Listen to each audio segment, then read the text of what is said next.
Hi, I'm Nina Tekwani, and I'm here with Nicole Lapin, host of the Money Rehab podcast. Nicole, how are you doing today? Awesome. Talking about my favorite topic. We're so happy to have you, not just because you are a financial queen, but because of the way you connect with Gen Z and millennials. You've accomplished so much. You've studied broadcast journalism, then you went on to become a financial news anchor, then you went on to build your own podcast, then you became a best-selling author, and now you have more than 500,000 Instagram followers. What inspired you to become a financial educator in the first place? Thank you. I know I birthed my fifth book along with my first human baby around the same time. It's incredible. That's a lot. That's why you were the financial Thank you. queen, right? So can you tell me a little bit about what inspired you to become a financial educator in the first place? I didn't learn any of this stuff in school. And if you're like me, you didn't learn about it at home either. I grew up in an immigrant family, so there was never any discussion about stocks or bonds. We didn't have, the paper on the kitchen table talking about what the market is doing or what a mortgage is. And so when I started in my career, I got a job in financial news and was completely clueless. It sounded like Chinese when I first heard the language of money. But what I realized is that once you could speak that language, you could join the conversation and you could actually get ahead. So it became my mission to not only speak this language, but to teach others how to do it as well. So I love that story because I think it's so easy to feel like you're falling behind or it's too late to become financially successful. But I think you're proving it doesn't matter where you start. You can become money savvy and smart right now. I think we also have the same goal of spreading financial well-being and giving people a safe space to, where there are no dumb questions. That's why we wanted to partner with you. Why did you want to partner with Desert Financial?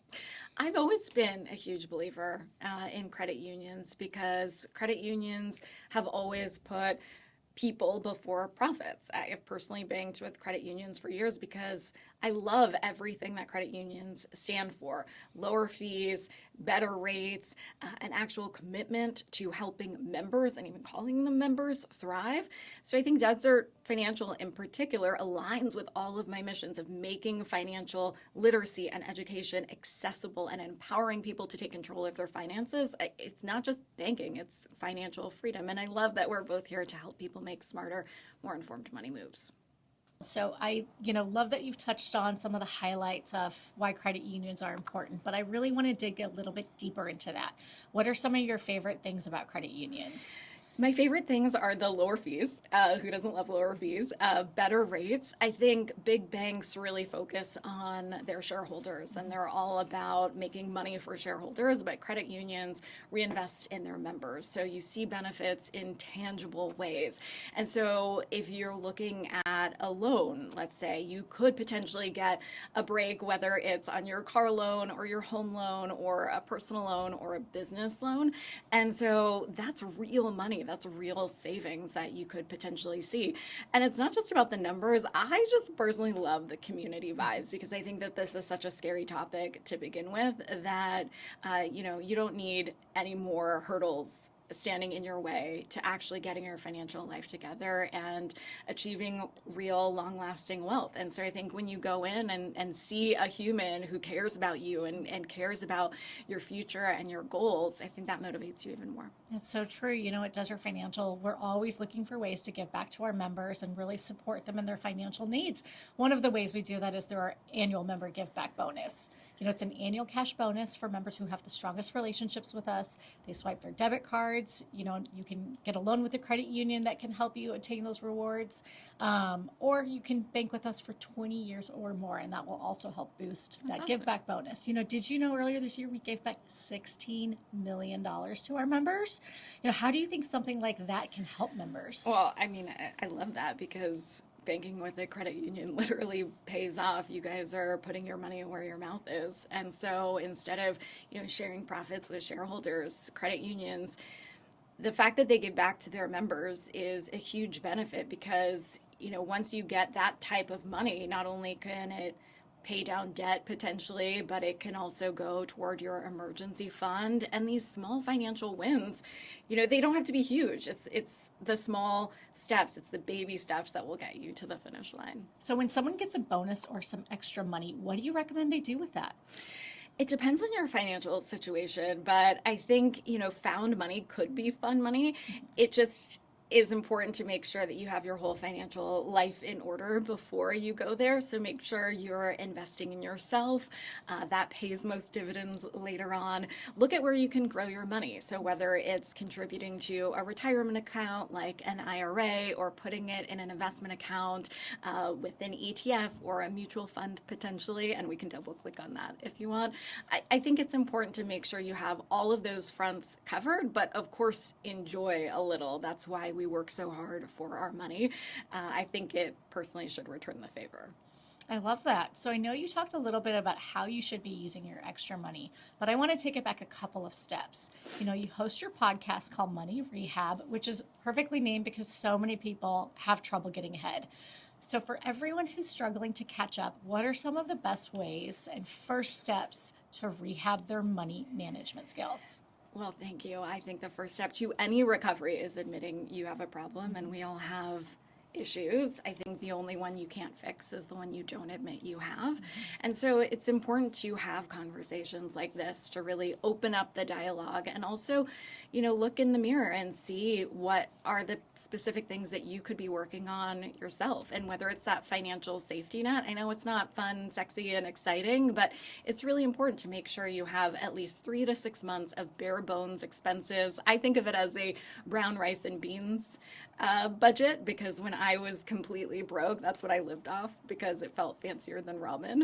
And so having those months set aside just in case, God forbid, something happens is really empowering. And I think a lot of people look to their 401k or their investments as their fallback, as a break in case of emergency fund, but that's not what it's designed to be. If you pull your money out of your retirement account too early, you might face fees or penalties. And so I think we've seen, just with the pandemic and so much going on in the world right now, that unfortunately emergencies do happen. Whether it's on a macro scale or a micro scale, God forbid somebody gets sick or can't work, setting aside even 10 or 20 bucks a week can really add up. Consistency is key, Nina. It's not about the amount, it's just about the amount you stay with it. That makes total sense. And it's always a good idea to build up that rainy day fund when you have income or a little extra money. That way you don't get to the point where you need it and panic because you don't have it. I do want to circle back on something you said earlier. So you talked about paying down debt with your extra money, but I also know you don't look at debt as good or bad. You always say it's a tool. What do you mean by that? It's a tool, just like a hammer. You can build a house or you can tear it down. Debt gets a bad rap, but it's not always the villain. It can be used to grow your overall net worth. So good debt, bad debt is typically considered credit card debt versus a mortgage or student loans, right? So it's like good fat or bad fat. Bad fat being French fries, good fat being avocados. Now, you don't want to gorge on avocados all day long, but some of it is good for your overall financial health. So I think instead of labeling it as good or bad, really think of it as a tool and just make sure you're using it wisely. So Nicole, do you have any tips for people who feel like they're buried under a mountain of debt?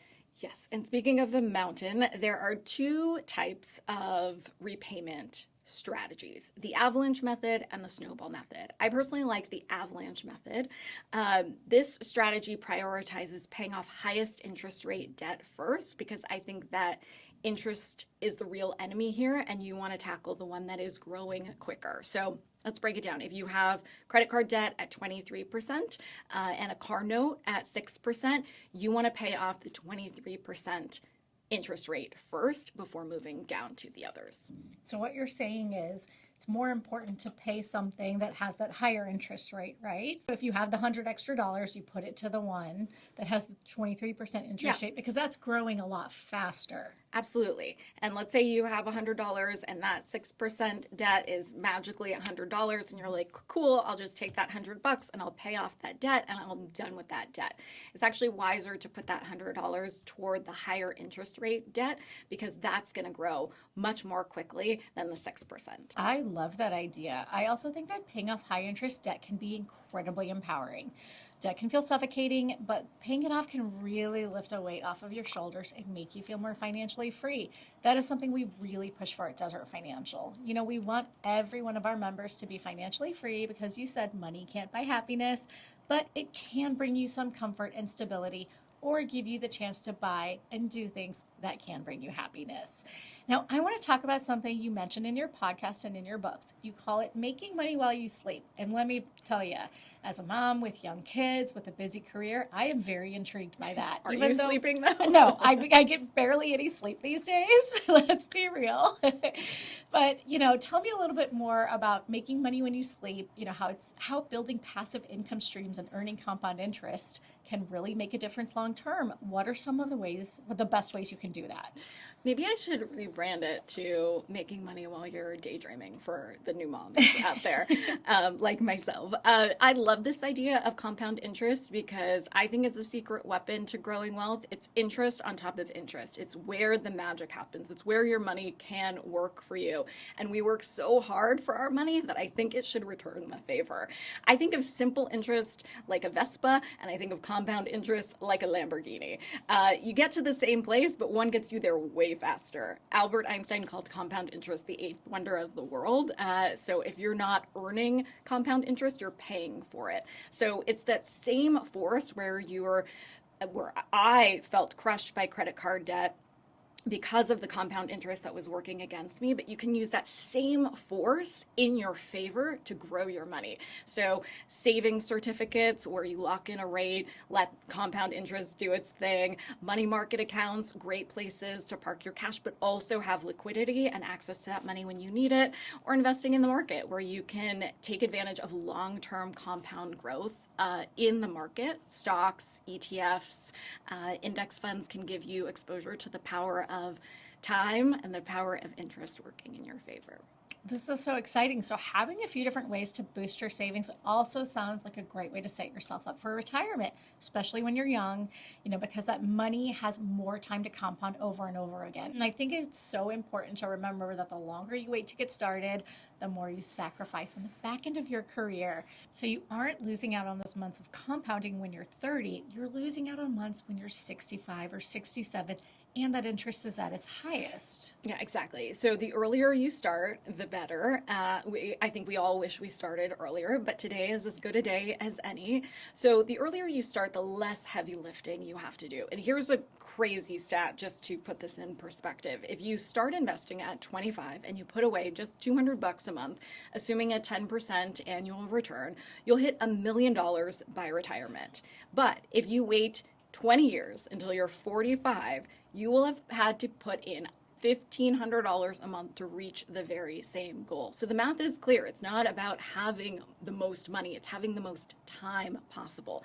Time is the most important factor for growing your wealth. So what it sounds like you're kind of saying is that it's never too early to start investing, but it can be a little too late, or it's harder when it's late. Exactly. The earlier, the better. I think it starts, though, with parents. Unfortunately, we don't learn this stuff in school, so it is incumbent on the parents. I think helping teach your kids just these habits, even if you can't contribute financially, you can set them up with strong money habits for free. Things like saving a portion of any money they get, understanding the importance of compound interest, being smart about spending, even using your allowance as a tool for negotiating. My daughter's 3 months old, but when she gets older, my husband and I want to have her negotiate for her allowance because that will build a little entrepreneur in her. I love that idea. I need to start teaching that to my 5-year-old. I think that my parents had more of an opportunity if they would have sat down and done more, but like many, they just didn't. And I think that carries on into young adulthood, right? Without having that knowledge, it's important to learn it at that age. So can you tell me what are some things young adults can invest in and how parents can help? I think for young adults and parents, first of all, your kids are watching everything you do. So setting that example is really important. When people ask me, how can I raise financially literate kids? My first question is, are you financially literate yourself? Because they're watching you. I think for young adults, if you're just getting started, one of the best places to start is with a 401k. If your employer offers you a match, that's free money. So start with that because otherwise you're leaving money on the table. Another option, if you're self-employed, is an IRA. So an individual retirement account is available to you wherever you go. It's not connected to an employer. And there are two types, traditional and a Roth. And the difference really there is taxes. And then if you want to take more control over your investments, take a look at a brokerage account. It could be a great option for you. It lets you invest in stocks, ETFs, bonds, just based on your personal goals and your risk tolerance. Remember, it does come with risk, and I always need to caveat this, so it's really important to do your own research. So you mentioned you can change your portfolio based on how old you are. How does your age affect how you invest? So the general rule, there's a bunch of different allocation rules, but one of the easiest ones is to take your age and put it as a percentage of your portfolio in bonds. So I'm 41. I would put 41% of my portfolio in bonds and then the rest in stocks. So about 60% in stocks and 40-ish% bonds. And it's not a one-size-fits-all rule. It definitely depends on your personal risk tolerance and your financial goals. But the idea behind that, Nina, is that the closer you get to retirement, you want to reduce your exposure to riskier assets because you just want to preserve that capital as you're going into retirement. You know, the markets go up, markets go down, but you don't want to have it be down when you're going into retirement and you really need that money. So those are all great ways to build your wealth over the long term, but I wanted to get a little bit into homebuyer benefits. So can you tell me about, paying off your house, building equity on a home can be one of the best ways long term. I hear that's a great reason to buy a house. You know, it's more than just about building wealth. It's about creating stability and having a place that truly feels like home. You know, that's the American dream, right? Everyone wants to have a home that they own. Our mission at Desert Financial is to make that dream a reality. You know, here we started the first-time homebuyer program. What do you think are some of the most helpful perks of the program that give people a chance to become homeowners? I think homeownership is not for everyone, but if it does make sense for you, if you're planning on staying in Arizona forever and ever, I think homeownership could make a lot of sense. The biggest challenge for first-time buyers, though, is usually that big down payment. It's a huge chunk of cash that you have to save. It often delays homeownership for years, and that's why I think the no down payment mortgage could be a game changer for some people. It makes homeownership more accessible if you're planning on staying in the state or the area without having to spend years saving up for that massive lump sum. And also, if you do have that lump sum, you could potentially keep that cash invested elsewhere in the market or in other assets. And sometimes that can make more financial sense to you over time because then you're using that lump sum as a wealth building tool so you can grow that money even more. You know, that's so interesting. I didn't have that knowledge or insight when I was buying my first home back in 2006, and I do think it would have been so incredible to learn some of these principles. They would have definitely helped me in my younger years when I was. Only go back in I time. know. I wish I could go back. There's so many things I would tell myself. Another great thing that we just launched in 2024 is our Community Heroes First-Time Homebuyer Program. It's for our first responders, medical professionals, military members, teachers, education administrators, and even government workers. You know, it's so great that we introduced this because that was the group that over the last 5 years, I think has had to work some of the hardest, right? So the great thing about this program is they get the benefits of the first-time homebuyer program, but no private mortgage insurance on their mortgage, which is usually tacked down if you don't put down that 20%. I learned that when one of my earlier homes that I purchased, I put 10% down and then we had to pay that difference. Can you tell me how a mortgage with no PMI can help a young or first-time home buyer really stay on top of their finances? It's a great question, and sometimes you have to go through the process to realize those little things like PMI. That's one of the hidden costs that can really sneak up on first-time home buyers specifically. We tend to really focus on, the mortgage payment, the taxes, the insurance, closing costs, but PMI can add hundreds of dollars to your monthly expenses. It could, really take out of money that could be working for you somewhere else. So let's just give an easy example for easy math. If you have a $500,000 house and you have PMI is 2% of the home's value every year, and that's an extra 10 grand annually, or about $800 a month. That $800 a month could be working in your favor. It could be, padding your savings. It could be growing in an investment account. It could be helping you pay off debt.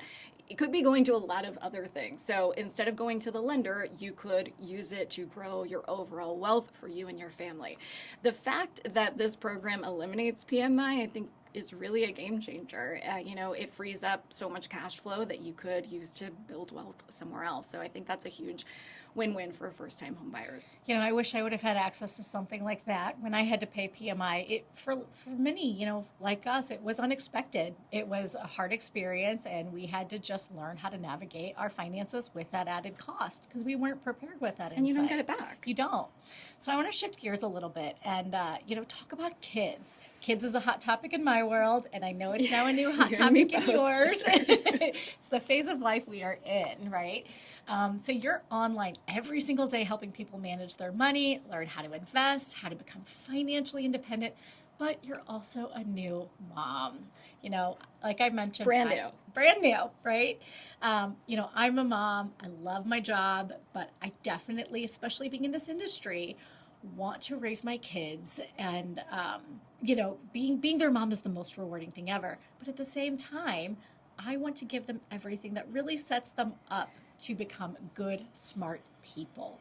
What are some of the best ways to set my kids up for future financial success? My kids? All kids. I'm going to be selfish here, but really all kids. How can we set them up for financial success? Well, I think your kids are going to be just fine because I think, like I said, the biggest thing for raising financially literate kids is being financially literate yourself. Kids are sponges. They are watching the way you talk about money, the way you spend money, the way you save money, whether you go on vacations all the time, whether you splurge or hide money from your significant other. All these little things that you don't think about, kids are watching all the time. So I think your kids are going to be just fine. You are financially literate. You are, the gold standard of that. But I think the earlier we introduce them to smart money habits, the better prepared they're going to be to make their own financial decisions. That's why I love the Kickstart program that we just launched. It lets parents pay their kids for chores, give them allowances, even set them up with loans where kids can negotiate terms. I know you talked about having your daughter negotiate. It's an important skill, right? Yeah. It's the kind of hands-on learning that is so important because I think that that's when kids really help understand how money works in a way that's real and practical, which is something we just really did not learn in school, No. right? We didn't. Another huge benefit is giving kids access to a debit card through a youth checking account. It teaches them how to manage their own money, track their balance, and make responsible spending decisions. Instead of just handing them cash that disappears, right? They get to see their money move in, move out.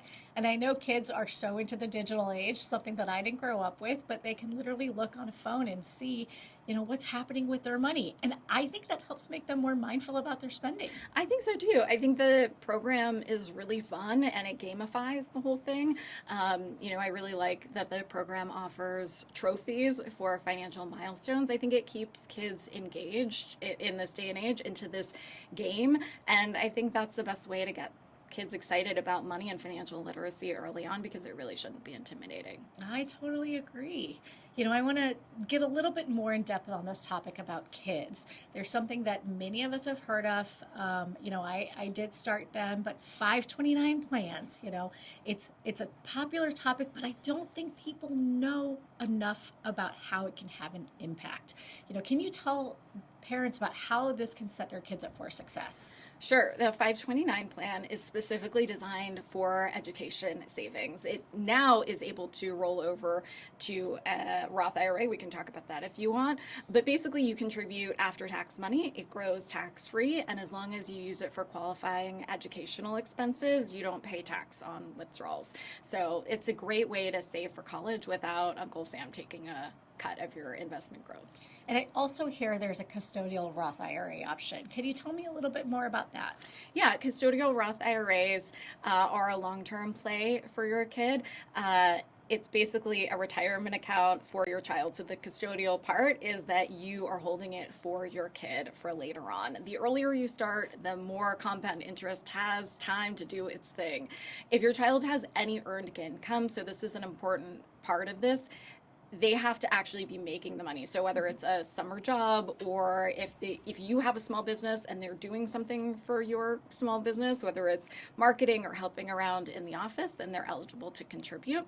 I mean, I wish that I had a Roth IRA started when I was 15 years old and had let that money grow tax-free for 50 years. I mean, I think it's an amazing thing to watch compound interest do its thing over time. You know, Nina, I will say that it's always important to put your oxygen mask on first before helping others, even your kids. So, you know, securing your own financial future first is really important. Remember, kids can get loans for college. There are other ways to pay for college, scholarships and grants, but there's no scholarship or grant for your own retirement. So I think it's always important to make sure that you're taking care of yourself first. There's always an impetus to help your kids in all ways, but it's not going to help your kid if you show up to live on their couch in retirement. That's so true. And so you don't even have to just choose one strategy, right? You can do both a 529 plan and a custodial Roth IRA to give your kids that financial head start while making sure your own finances are staying on track. Totally. You don't have to put a ring on any of these. It's really something that you can do in combination. You can have the 529 plan. You can have the custodial Roth IRA. Now you're able to roll over whatever money wasn't used in the 529 into a Roth IRA. So if your kid doesn't go to college, or if they choose another route, then they can have all of that money go into the Roth IRA. Remember, it has to be a Roth IRA for the kids, so the exact same name. It can't go into your own account, for instance. So we're talking a lot about the future, so I want to cover one of the most important parts of a financial plan, and I'll admit this one has also been very daunting for me, an estate plan. Can you tell me how important is an estate plan? It's so important, especially if you have kids. I think, you know, you work so hard in your life to earn assets, to make your money grow. Having an estate plan is a no-brainer. And I know it sounds like you have to be ultra wealthy, but it is for everyone. I think it's really important to think about, you know, it's not a fun topic to think about your own passing, but it's an important one if you want to pass on that wealth and grow generational wealth. It's one of the most overlooked but crucial parts that you can have in your overall financial toolkit is an estate plan. One of the most overlooked but crucial parts of an estate plan is designating a power of attorney for both medical and financial decisions. I personally just did this with my husband as we were having our daughter. You know, again, it's not fun. It's not a fun day to think about these types of things and the worst case scenarios. But if, God forbid, something like that happens, you want to make sure that you are deciding what happens and not the courts or the state to decide, because somebody is going to decide. You want to just make sure that you have that control. Avoiding probate, your heirs will for sure thank you, because that can be a really tough process. I would say think of it as your final financial power move to ensure that everything you've worked so hard for is handled exactly the way you want it to be. You know, this is an interesting topic that hits really close home for me. I recently lost my father about 3.5 months ago, and I'm grateful that in 2020, they went and updated their estate plan. And they, you know, my mom and dad worked on some of the details that during the time that my dad was sick and eventually passed, had he not done that with my mom, things would have been way more complex. And this allowed my mom to really make those medical decisions and financial decisions and take control while he was sick and in the hospital. And you're right, it's not something people want to face or talk about, but it can really make the difference in setting, you know, your family up long term, and even for your kids when both parents pass away, right? I'm so sorry. So thank you. You went through that. It means a lot. It was hard, but, you know, I'm glad my parents set that good example and, you know, have given me the guidance. And that's what we want to do. We want to share that with everybody because it is a daunting topic, right? And it's hard enough if It you're is. going through something like It that is. to be thinking Yeah. about the logistics. And that's really what I think was so eye-opening for me is when someone is going through that grief process or that preemptive grief, you don't want to have to think about all those decisions, right? So if you can set your family up for success by laying that all out, it can really allow them to focus on what's important at that time. Totally. Right? You don't need compound interest, you do need compound grief, you do not. Oh, I love that. I absolutely love that. So, how about people who are still young? They haven't spent decades building up their accounts, or maybe they aren't even homeowners. We see a lot of that today. I bet those individuals don't think they should have estate plans. What's your opinion on that? Well, I think the big misconception is that you need an estate in the idea of how it's played out in shows like Succession to have an estate plan, and you don't. You don't need a sprawling mansion. You don't need a fleet of luxury cars. You just need anything of value: money in a checking account, a car, a sneaker collection. If you have any of that, you need an estate plan, especially if you have kids. If you don't, the courts decide what happens when you pass. And that is a long, it's expensive and stressful process for your family. So I think a simple will, at the very least, can just make sure that your assets go exactly where you want them to go. And a big conception as well is that estate planning is ridiculously expensive. This idea, again, of estate, and you have to have tons and tons of wealth.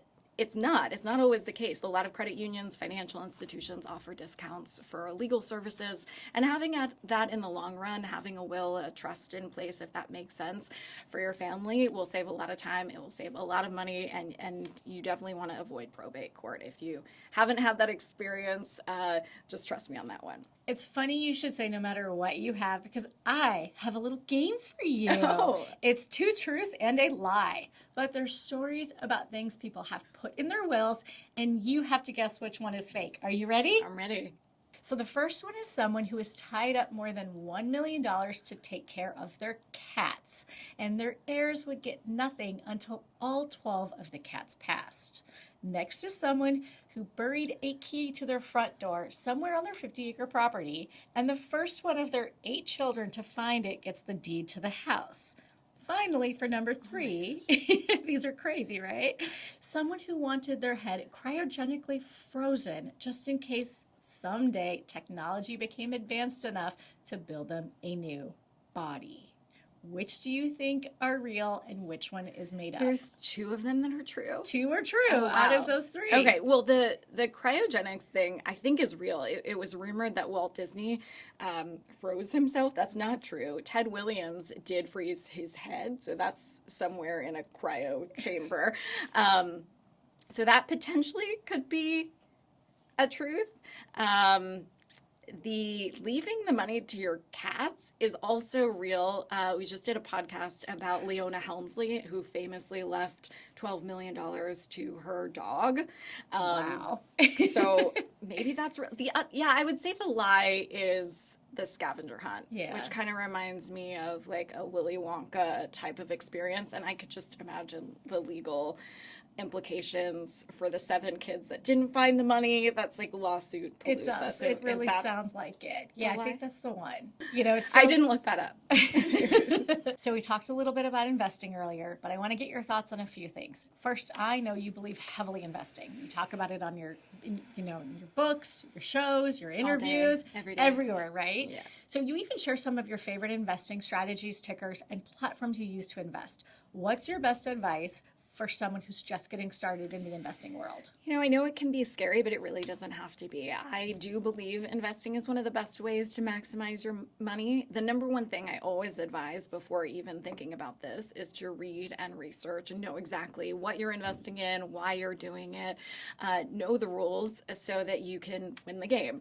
I talk a lot about investing in index funds, which track the S&P 500.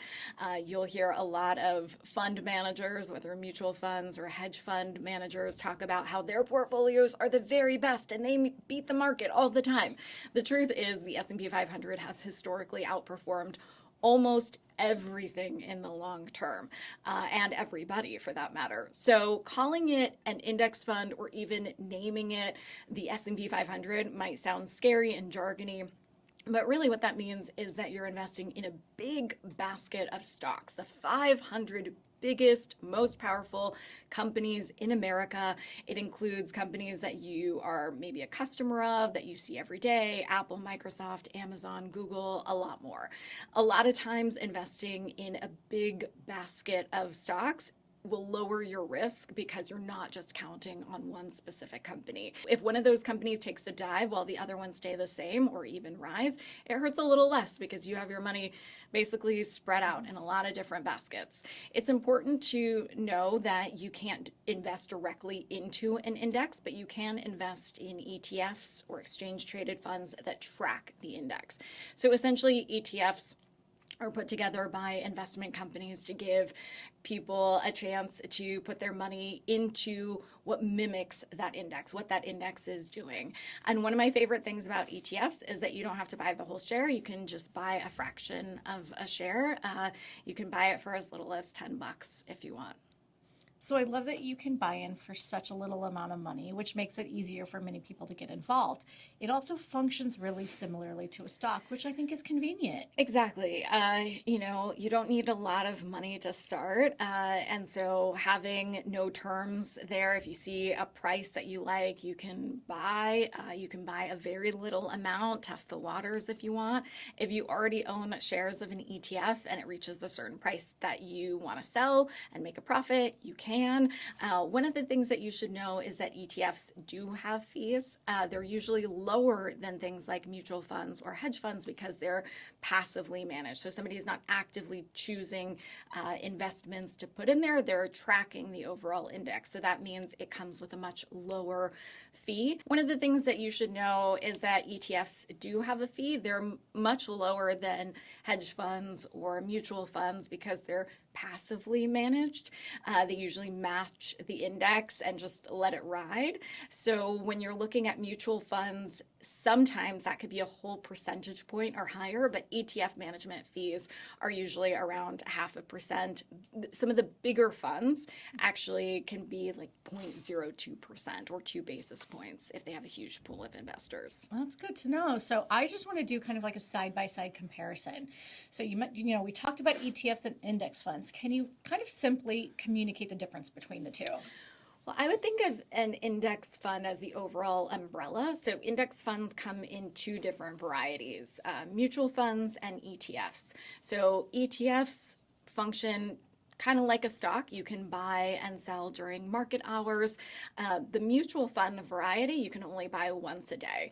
Another difference is that some mutual fund index funds have a minimum investment, while if you're buying an ETF index fund, you can invest for as little, as $10 if you want. Thanks for sharing all of that knowledge. I learned a lot in this conversation. Okay, I'll admit I didn't know all of those details, so it's great to hear how we can you simplify and make it easy to understand. I don't have to read a huge book to figure out all that, so I appreciate it. I want to shift gears a little bit. I want to talk about fraud. Fraud is a really big topic at Desert Financial. It's a topic that I think everyone's talking about. I hear my parents, my friends, I read it in articles all the time. We can't always stop scammers from trying, but what we can do is we can help members have the knowledge and the resources to stop it from happening to them and to know what to look for. I know you have a lot of experience in the financial world. You host an entire podcast about financial crime. I want to know from your point of view, what are some of the most common scams millennials should be on the lookout for? Yeah, it hurts my heart. But truly, I think it's about being vigilant. One of the biggest overall traps that I see millennials fall into is this get-rich-quick scheme. There's not a quick way to get rich. There's often like overnight millionaires that are 10 years or 20 years in the making, right? It does not happen overnight. There's a dad joke in the financial world that the fastest, easiest way to double your money is to fold it in half. Like if you hear that something is fast and easy, it is most likely too good to be true. Check fraud is another one that's really big recently. Last year, I don't know if you saw this story, but there was this infinite money glitch where you wrote a check to yourself and you deposited it into your own account and then withdrew the money in cash. And it was like no effort necessary, as much money as you wanted to write on the check and then get the money. That is actually check fraud. You cannot do that. That is not a glitch. That is a crime. So if somebody suggests, you could check out this really easy way to make so much money, again, it's if it sounds too good to be true, it likely is. And in that scenario, that those checks bounce, you're on the hook for the money. So I would say, in general, only take money from people you trust. Don't send money to people you don't know. Do not enter your card information or login information on websites that look weird or you're not familiar with. Always use secure payments, because it sounds so cliche, but if it looks like a scam, if it walks like a scam, if it talks like a scam, if it acts like a scam, it is probably a scam. So trust your gut. I know I've really been telling people in these personal conversations I'm having, if you have any hesitation, don't engage. Yeah. Right? Because Good rule any of thumb. skepticism, you don't want to fall victim to it. And we're just seeing it on the rise everywhere, every day. Well, Nicole, we have loved having you. We really appreciate all the advice you've given us today. You've shared all your tips and tricks to becoming financially savvy, and I think you're really easy making it for our viewers to get started or further their insight with everything you've shared today. I think it's an important journey to just start on. It could be a long journey, but I'm glad that you guys are, friends along the way. Road trips, walks are always better with friends. So, They are. yeah. Well, thank you, and we look forward to sharing more and working with you. Likewise, thanks.